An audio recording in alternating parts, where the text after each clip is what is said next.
Hello everyone. Today we are discussing about biosphere and what is the significance of biosphere and also challenges. So ఈ biosphere develop చేయడానికి Indian government and also world ఎలాంటి loss తీసుకొచ్చింది, acts తీసుకొచ్చింది అనే దాని గురించి ఈ వీడియోలో మనం తెలుసుకుందాం.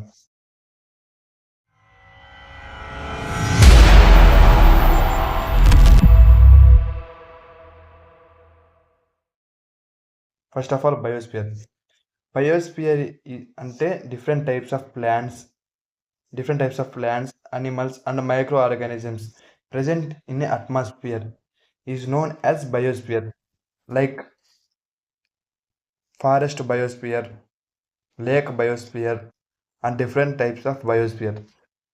And also biosphere is you can consider as the component of atmosphere, hydrosphere and lithosphere. So atmosphere అంటే మనకి ఎర్త్ సరౌండ్ ఎర్త్ ఉంటుంది కదా, ఎర్త్ సరౌండ్ అయినటువంటి లేయర్స్ అన్నీ మనకు అట్మాస్ఫియర్ అంటారు. సో అదే హైడ్రోస్ఫియర్ అంటే ఎర్త్ సర్ఫేస్ మీద ఉన్నటువంటి oceans, lakes and different types of water బాడీస్ని హైడ్రోస్ఫియర్ అంటారు. లిథోస్ఫియర్ అంటే ఎర్త్ సర్ఫేస్ని లిథోస్ఫియర్ అంటారు. సో ఇక్కడ డిఫరెంట్ టైప్స్ ఆఫ్ అట్మాస్ఫియర్లో చూసుకుంటే మన different types of birds and insects survival అవుతుంటాయి. హైడ్రోస్ఫియర్లో చూసుకుంటే fishes, reptiles and different types of వాటర్కి సంబంధించినటువంటి స్పీసెస్ సర్వైవల్ అవుతుంటాయి. అదే మనకి లిథోస్ఫియర్లో చూసుకుంటే different types of animals, human beings and also many more. So this is the known as biosphere. So significance of biosphere. So biosphere develop the sustainable environment and support life such as clean air, water and habitats.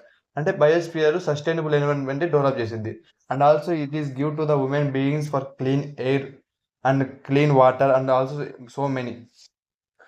Women depending heavily on the biosphere resources such as food, water, medicines and raw materials. Not only women, that all living organisms are depending upon biosphere because biosphere is an important component of human beings and all living organisms. So ఇక్కడ నుంచి biosphere నుంచి మన different types of medicines like wood and ప్రతి ఒక్కటి biosphere నుంచే వస్తాయి. So biosphere is మన important. But otherwise biosphere మనం ప్రజెంట్ చూసుకుంటే మనకి పొల్యూషన్ ఎక్కువైపోతుంది. So different types of challenges అనేవి పెరిగిపోతున్నాయి. సో ఆ ఛాలెంజెస్ చూసుకుంటే లైక్ డిఫారెస్టేషన్, చెట్లు నరికేయడం ద్వారా pollutions, industrial pollutions, vehicle pollutions and thermal power pollutions, in different many more. Climate changes. So global warm రావడం వల్ల క్లైమేట్ చేంజ్ అనేది ర్యాపిడ్గా పెరిగిపోతుంది. And habitat main threat to endangering natural environment globally. అంటే globally environment అని disturbance అవుతుంది చాలా. So compulsory we need to protecting biosphere. So ఈ ఛాలెంజెస్ ఎక్కువ కావడం వల్ల మనం బయోస్ఫియర్ని కంపల్సరీగా ప్రొటెక్ట్ చేసుకోవాలి. సో ప్రొటెక్ట్ చేసుకోవడానికి మనకి ఇండియన్ కాన్స్టిట్యూషన్లో ఏమేమి మెన్షన్ చేశారో, ఏ ఆర్టికల్స్ మనకి ఇండియన్ కాన్స్టిట్యూషన్ ప్రొవైడ్ చేస్తుందో చూద్దాం. So according to the Indian constitution, article 47 provides the state have duty to protect and improve the environment and also safeguard in the forest and wildlife of the country. So state గవర్నమెంట్కి compulsory duty, that is ఎన్విరాన్మెంట్ని protect చేయడం, ఎన్విరాన్మెంట్ని improve చేయడం, అందులో ఉన్నటువంటి wild లైఫ్ని కూడా protect చేయడం స్టేట్కి compulsory duty.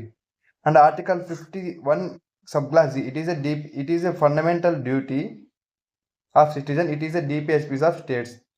So article 51 deals about a duty of every citizen to protect and improve the natural environment including forest, lakes and rivers, wildlife. So ప్రతి ఒక్క సిటిజన్కి డ్యూటీ అంటే ఫారెస్ట్ ప్రొటెక్ట్ చేయడం, ఇంప్రూవ్ చేయడం. So ఈ యొక్క articles మనకి Indian constitution ద్వారా provide చేసింది. తర్వాత ఇండియన్ గవర్నమెంట్ ఎలాంటి యాక్ట్స్ తీసుకొచ్చింది ఎన్విరాన్మెంట్ ప్రొటెక్ట్ చేయడానికి సిన్స్ ద ఇండిపెండెన్స్. ఒకసారి ఇంపార్టెంట్ యాక్ట్స్ చూద్దాం. Like wildlife protection act 1972, forest conservation act 1980, environment protection act 1986, biodiversity act 2000, forest rights act 2010. Like tribals నివసిస్తుంటారు కదా ఫారెస్ట్లో, సో దాని గురించి ఈ ఫారెస్ట్ రైట్స్ యాక్ట్ 2010 చెప్పింది. Wetlands rules act 2010 and also 2017. So ఇది వచ్చి వెట్లాండ్స్ ప్రొటెక్ట్ చేయడానికి గురించి చెప్పింది. సో ఈ wildlife protection act different types of forest, ప్రతి ఒక్క ఫారెస్ట్ ఎట్లా ప్రొటెక్ట్ చేయాలో చెప్పింది. So these are the some acts that was introduced by Indian government. And also మనం ఇప్పుడు ఇండియా గవర్నమెంట్ ఇంట్రొడ్యూస్ చేసినటువంటి లాస్ గురించి తెలుసుకున్నాం. సో వరల్డ్ ఎలాగ దీన్ని బయోడైవర్సిటీని ప్రొటెక్ట్ చేస్తుంది ఇప్పుడు చూద్దాం ఒకసారి. So international organisations UNEP United National environmental programme established in 1972 and also International Union for Conservation Nature IUCN. So UNEP and IUCN, these both are responsible for protecting the nature and sustainable development of nature. Ramsar convention 1971. So Ramsar convention ఇది ఏం చెప్పేదంటే wetlands protect చేసింది. రీసెంట్గా మన ఇండియాలో 4 wetlands అనేవి add అయ్యాయి. Present ఇప్పుడు 89 wetlands ఉన్నాయి. సో వెట్లాండ్ సిస్టమ్ని రామ్సర్ కన్జర్వేషన్ ద్వారా ప్రొటెక్షన్ చేస్తాయి.